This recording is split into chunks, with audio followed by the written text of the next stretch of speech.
I'd like to welcome Simon. Simon, as you probably know, Peaky Blinders are about to start filming in the UK. And he thought he'd come over and audition. He's just flown in from... It's a non-crime, hate crime, so don't worry. From Western Australia. But he's also an example of what Malcolm Gladwell would call a tipping point, because a bit like you here, he was asked as a sergeant to get involved in an experiment back in the day called Turning Point in Birmingham, which demonstrated the effect of out-of-court disposals for people who were about to be charged. And he then thought, wow, this is incredible, and he went on to do other stuff, then got poached by Western Australia, and then led the evidence-based policing centre in New Zealand, and is now back in Western Australia. Thanks very much for flying over. Thanks very much for everything you do for SEBPs and all your work on the global SEBPs. And please take the stage. Thanks, Simon. Thanks, Al. Kia ora, kia ora koutou, g'day, and hello. There you go. Those are the three places that I've been. I have to say it's an absolute pleasure to be back home, and thank you to Alex and the team for having me. It's lovely to see so many of you here. I have to say it's nice to be back in a place where the towns and cities are quite nicely, easy to get to. You know, if I drive 6 hours in the UK, I can be halfway to Scotland. As I found on Monday, I drive 6 hours across London. You're going half a mile down the road. Whereas in Australia, you drive 6 hours and it's literally 6 hours to the next service station. I'm here to talk to you. Let's have a look. So I'm going to give you a bit of a whirlwind tour around Australia and New Zealand. These are just three examples of trials that have been undertaken by practitioners. This is the tip of the iceberg. There is so much good work going on across most of the states and territories that you can see on the screen there. It's difficult to explain that to you, but we're going to start with a bail trial in New Zealand, which was something I was involved in leading with the Behavioural Insights team. Have we got Leonie and... Hands up if you're from the Behavioural Insights team. Leonie and, I want to say, Ed. Thank you, Ed. Sorry, I forgot your name. So what I'm going to say after each one of these is you've now got a responsibility to go away and replicate what you have seen.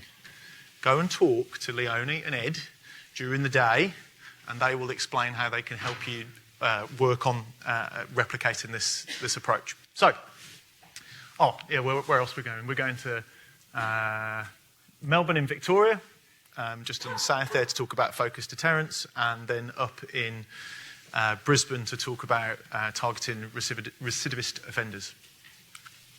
Okay, so bit of an overview of today's talk. I'm just going to... we'll go through a bit of a background, how we developed and tested this intervention, and then how we scaled. This is one of my favourite examples about how you can start small, find something promising, and then scale it. But scale it in a way that keeps the sense of what you've achieved to start with. So what are behavioural insights? Behavioural insights, they are tested, they're not attitudes and behaviours, they're absolutely born from empirical findings, and they can help us understand and improve policy. So, fail to attend FTA, fail to attend in Aotearoa, New Zealand, was a massive problem. So, failed to attend around about 15%. So this is police to court. So every time the police, very, very similar in New Zealand to here, police charge somebody with an offence, they get given a bail notice, off they go to court, but around 15% of all of those people actually end up failing to appear. That has a massive knock-on impact. Many of you in the room, hands up if you're a copper in the room. Yeah, keep your hand up if you've gone and executed a fail to appear warrant. Yeah, there you go. Right, so the knock-on impact here is massive. 9 times out of 10 when I used to do that in Birmingham, it was 4 o'clock in the morning when there was nothing else to do. You're waking up family, you're waking up children. It's not a great experience for anybody, putting people back through the custody system. So there's lots of reasons why people fail to appear. Some don't know what they need to do. Others can't go. Others don't want to go. This specific intervention was focused around I don't know what to do. Has anyone taken the time to read bail notices out of any interest? Yeah, there's a few of you in the room. They're not the prettiest things, are they, when they get spat out? So let's get right into it. So on the screen here, you can see the old bail notice is on the left-hand side. The new bail notice is on the right. Now, at first glance, it actually doesn't look like there's a huge amount of difference. But actually, there is. So if we look, I'm not going to read all of this out, but you can see at the top there, so have a look at the title. It doesn't say notice of police, you must go to court. So there's a very clear call to action. You must go to court in bold red. Happy days. A bit further down, why you must go to court. So helping people understand why it's important. And you can see there, against point number 5, police have released you on the condition that you go to court. So there's some reciprocity going on there. Very laid out in a very different way, much easier to read. The average reading age for the form on the right-hand side is 9 years. The average reading age for the form on the left is 12. Does anyone know, or has anyone looked in the UK? You'll have a similar form. Do we know what the average reading age is for the bail notice here? Yep, okay, that's pretty helpful.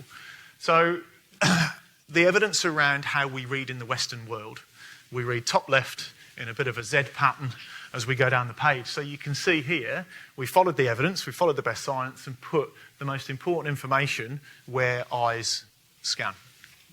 Okay, so that was the big difference there. So scaling the intervention, we ran a small-scale cluster RCT to start with. We randomised by custody team, so custody staff members in 6 stations around New Zealand. Small-scale trial, but statistically significant difference in the rate of people failing to appear at court. Really, really promising. Massive impost on staff time to actually hand out the right form. So I had a sergeant on this every single day for about 18 months. In this pilot phase, he found that the sergeants, good as gold, would, I've got the new form here. No, I don't like the look of this one. I want to use the old form. How many people, this is a real theme. So hotspots policing, it's amazing human behaviour, police behaviour. I've run lots of hotspot stuff over the course of my time in being involved in evidence-based policing. And you ask cops to report, how long did you spend in the hotspot? And they say, 15 minutes, Sarge. Thank you, brilliant. And then you look at the data from their GPS-tracked, very accurate phone or radio or whatever, and it was about 30 seconds. So fidelity was a real problem. One of the biggest lessons here, how do we follow the behavioural science framework around easy, attractive, social timeliness? So how do we make this easy? How do we build this in to the system? So how do we scale it? Now, I don't know whether anyone's read this book, Voltage Effect. It's a really good book, but there's some research here around how to scale and why things fail. And I think that the example around hotspots policing is a really, really good one. Hotspots policing must be one of the most researched, if not the most researched, police intervention. It's the thing we do the most, as whatever colour uniform you wear, boys and girls in blue, white, black, whatever the colour uniform, 365 days a year, 24/7. But who follows the principles of hotspots policing day in, day out in their deployment plans? I can tell you now not many places in Australia or New Zealand do. And that's really down to one of the things that comes out in this paper and this book here, is that the people that have done the initial research move on. I think in New Zealand we looked and there are 10,000 staff movements per year in New Zealand Police. 10,000 staff movements out of a staff of 14,000.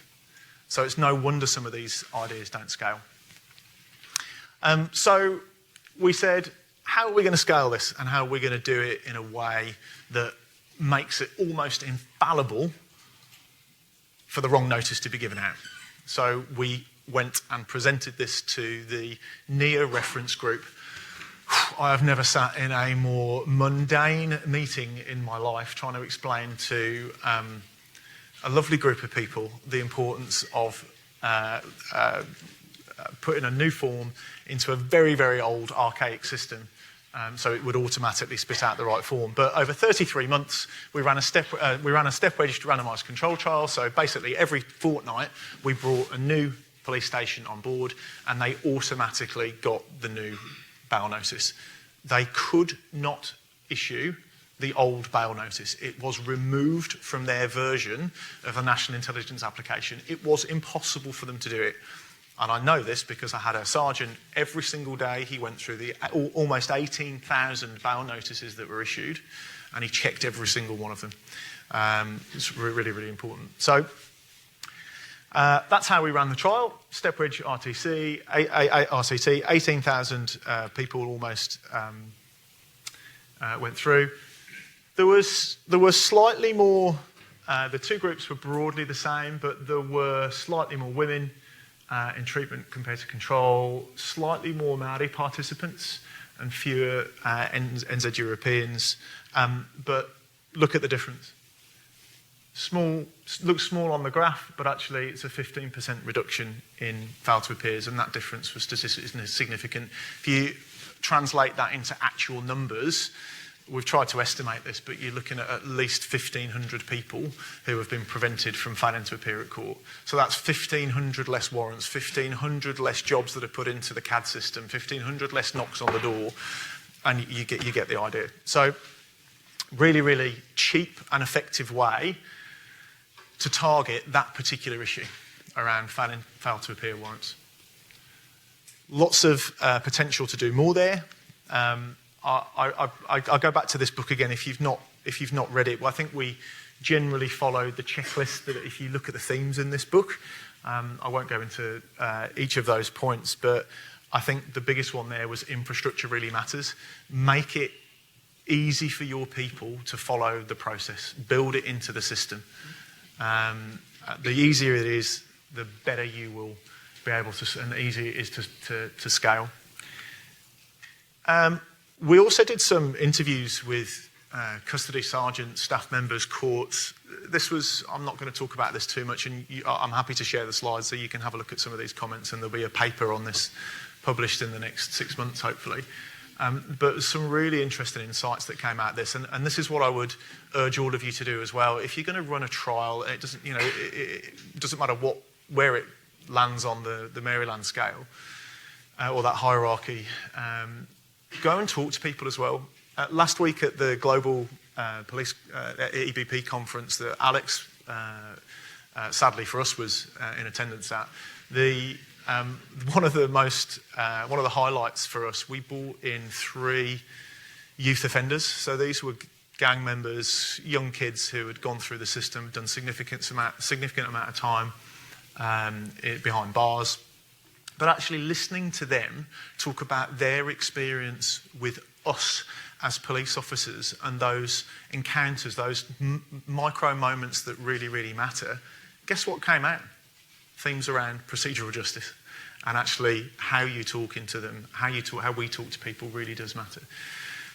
So there's some interesting stuff in there that you can have a look at. Okay, right, let's go to Victoria. Hands up who's been to Australia. Anyone been to Melbourne?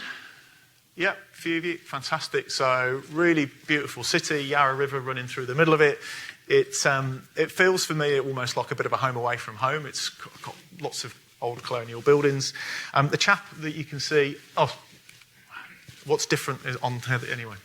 The chap that you can see on the screen is Dave Cowan. So Dave is a really good friend. He's a detective superintendent, runs crime for Victoria Police.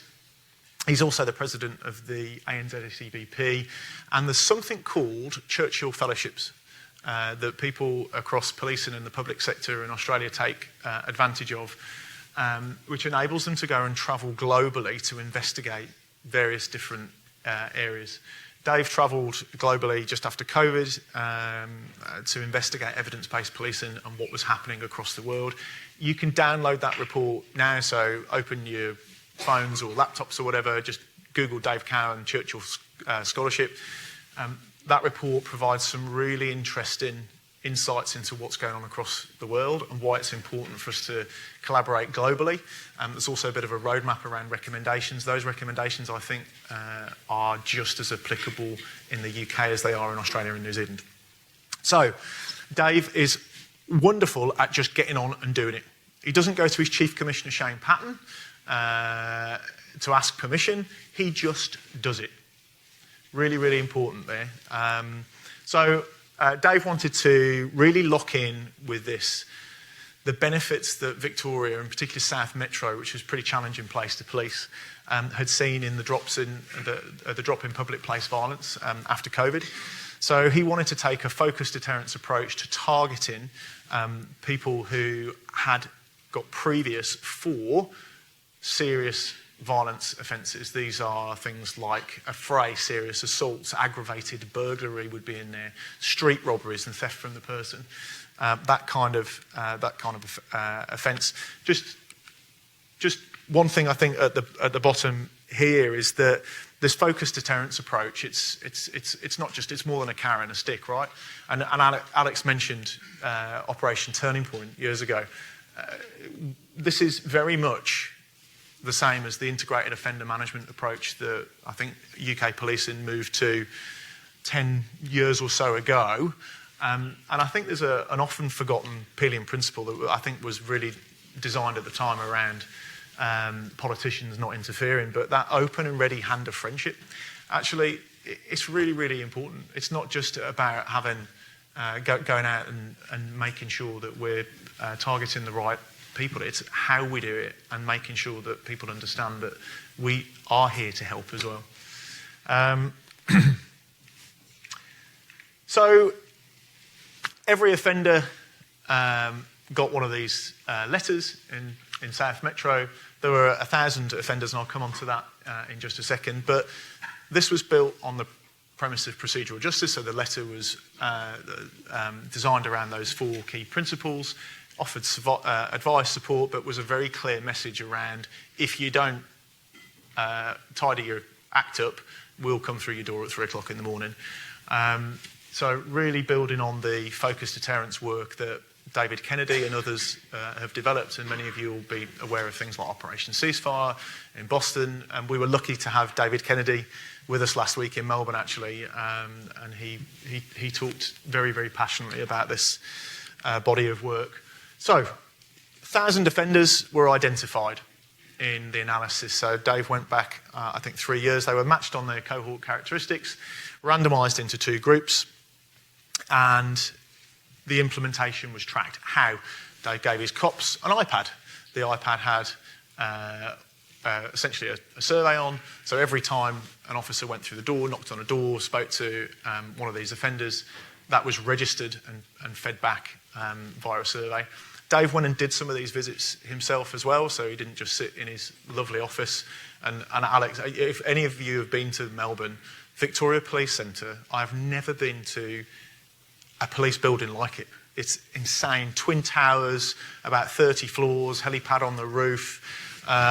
It's insane. If you ever get a chance to go and visit, please go and knock on the front door. But implementation was really, really well tracked. And Dave did some interviews with offenders and his cops. As you can imagine, this was not business as usual in South Metro and Victoria Police. And the prevalent attitude of his cops was, actually, we want to go through the door and we want to do the enforcement. Law enforcement. So they wanted to go out and be doing the arrests, the warrants, all the sexier stuff. Actually, the feedback from his cops was that when they'd gone through the door and they'd spoken to the offender or family members present, kids that were present in houses as well, they found it really, really impactful. And actually recognised the importance of those moments outside of an arrest and the influence that you can actually have. So here's what the 2 groups look like. So there was no statistically significant differences between treatment and control groups in terms of their geographic spread, in terms of their offending over the course of 3.5 years. This was, as I said, this was targeting violent crime, so serious violent crime. So almost the same across all of those characteristics. So we've got the first set of results here. So you can see for all offences, it's approaching statistical significance. The blue line is the group at the bottom that's engaged. Red line are the control or not engaged, and you can see there's a difference already, right? You can see that there is a reduction in re-offending amongst the group that were engaged. But when you look at the criteria offences, so the theft from the person, the robbery, the aggravated burglary, the really serious public place violence stuff, actually there is a statistically significant difference. Fantastic. So what did that look like when Dave did some subgroup analysis? You can see that levels of offending were higher amongst prolific offenders, they were higher amongst youth offenders, and interesting those with more co-offenders as well.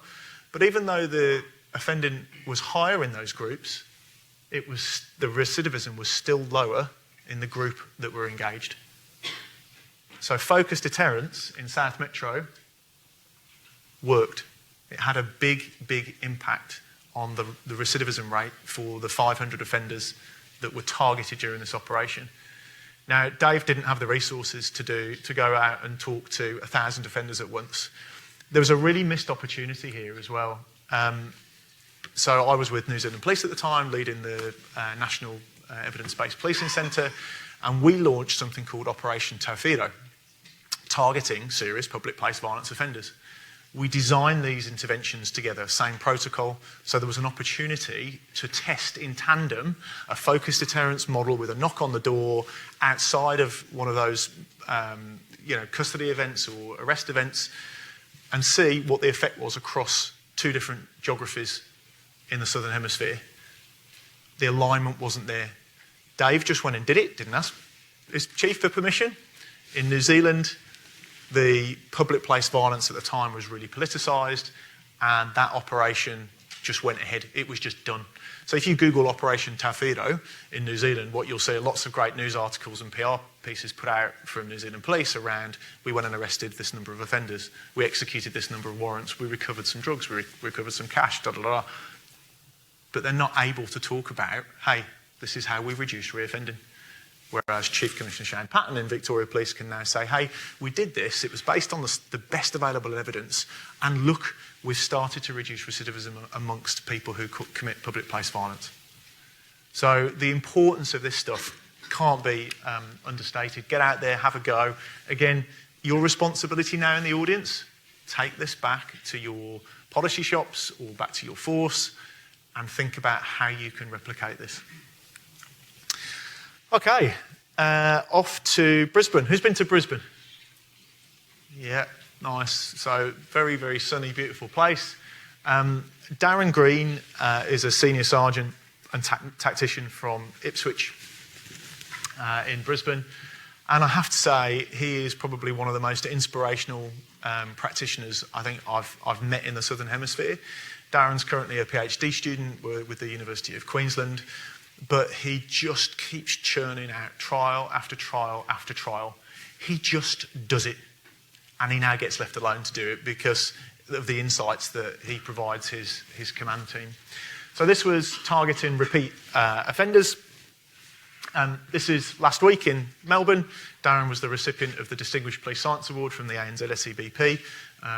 Looking very happy after a few glasses of wine there to receive his award, I think. And that's the MCG in the background as well, just saying that's where we did our conference dinner. Not a bad place to be, eh? I have to say there was some irony in Australia being in the long room and all of the pictures and frames, the portraits were of just very old white men. There's definitely some irony in that in a country that suffers the overrepresentation in the Aboriginal community that it does.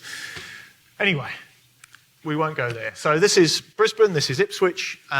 What was the problem? The problem was recidivism, not amongst FDV or any other offence types. This was around volume crime offenders.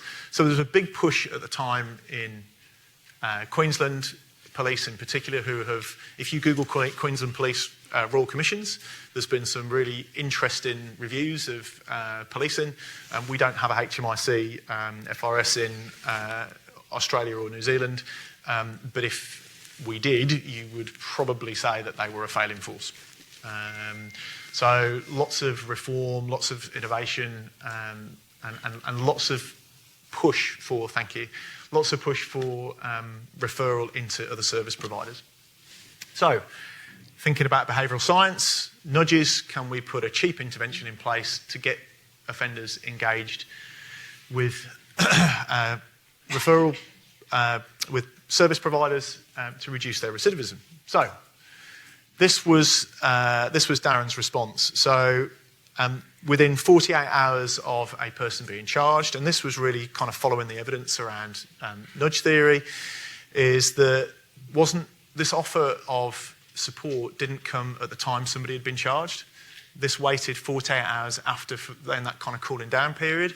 So I think the authors of Nudge talk about this as a kind of a deciding period where offenders will make a decision one way or another. Randomly assigned into two groups. There was a one-time eligibility here, so they couldn't be referred into treatment or control more than once. When you're in, that's it. If you come back through because of rearrest, you're out the trial. This was a single SMS. So think about the cost of sending an email to SMS. It's very, very, very cheap. And then a follow-up over the course of about 90 days. So that's an example of the message. So I'm not going to read it out because we're running out of time. But if you think about those pillars of procedural justice, the fairness, transparency bits in there, respect, neutrality, and offering them a voice, essentially, look, you've got a choice here. We like playing around with generative AI, so when I put a description of this study into generative AI yesterday, this is what it spat back out. It's not a bad effort, I don't think. Not perfect, but there you go. Okay, so what happened? Well, look, there was 1,150 people in this trial in total, 795 in the control group. 355 people were sent a text message. 60% roughly received the message, so that was tracked through the automated system to say, yes, this message has, number one, been received and it has been opened. Whether it's been read or not, that's not something that Darren was able to talk to. A very small number, so 71 people, or 17% of that 60% then said, oh yes, I'd like some help please, I'd like a referral, and then only 28 of those people actually went on to get a referral. So you can see here that actually there's been a pretty significant drop-off. But what happened? Well, let's have a look at the two group comparisons, and you can see that most people declined, but you can kind of see the categories that people were interested in support, and there was a couple of wrong numbers in there as well. But let's have a look at the difference between treatment and control, and you can see there is a big difference there in the intervention group and the control group. This was just after 90-day follow-up, but a significant reduction in offending. That was statistically significant. What's really interesting here is the intervention age. I don't know why the E's dropped off the bottom there. My inability to use PowerPoint probably, but the intervention age, the story that says is that the older the offender got, the less impactful an SMS text message was. The younger people in the treatment group, the impact for them was much, much stronger. So the older people got, the less impactful an SMS message was on them. So implications for future research here. You know, how can the results be replicated? This was one small scale trial, 90-day follow-up. Can you do this in your force? I reckon you probably can. Can this be used to support a focused deterrence approach? I reckon it probably could. So really cheap, really easy. I think I put some stats up there. For the whole group to be covered, so all those 1,150 people, the investment would have just been 2.5 days of officer time. It's a pretty small amount of time to then get a reduction in reoffending. So it's a really light touch, quite cheap, but potentially quite effective intervention. Again, your responsibility now, go and take that back to your home force, Go and talk to people about it and say, hey, I want to run this. What can we do? Go and talk to your data people. Go and talk to your leaders. Don't talk to your chief. Just go and do it. Thanks.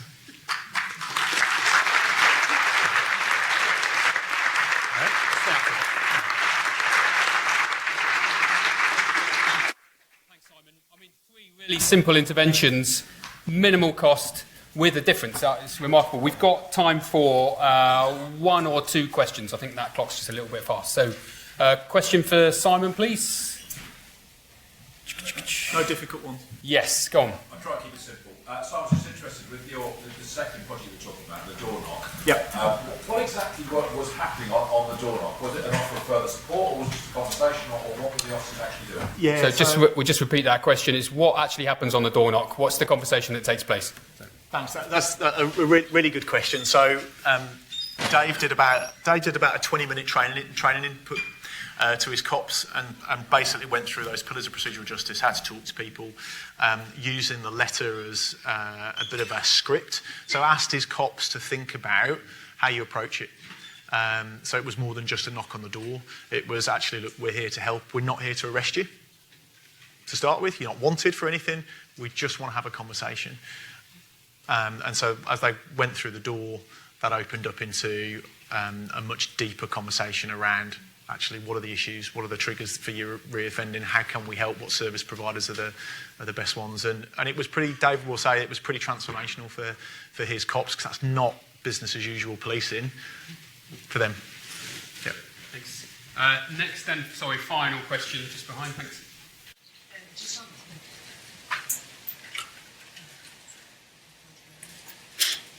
I can talk louder. It's on the same example. How do you give credit to the officers who are doing that work? You mentioned in some of the examples the desire to, arrest or get the collar, if you like.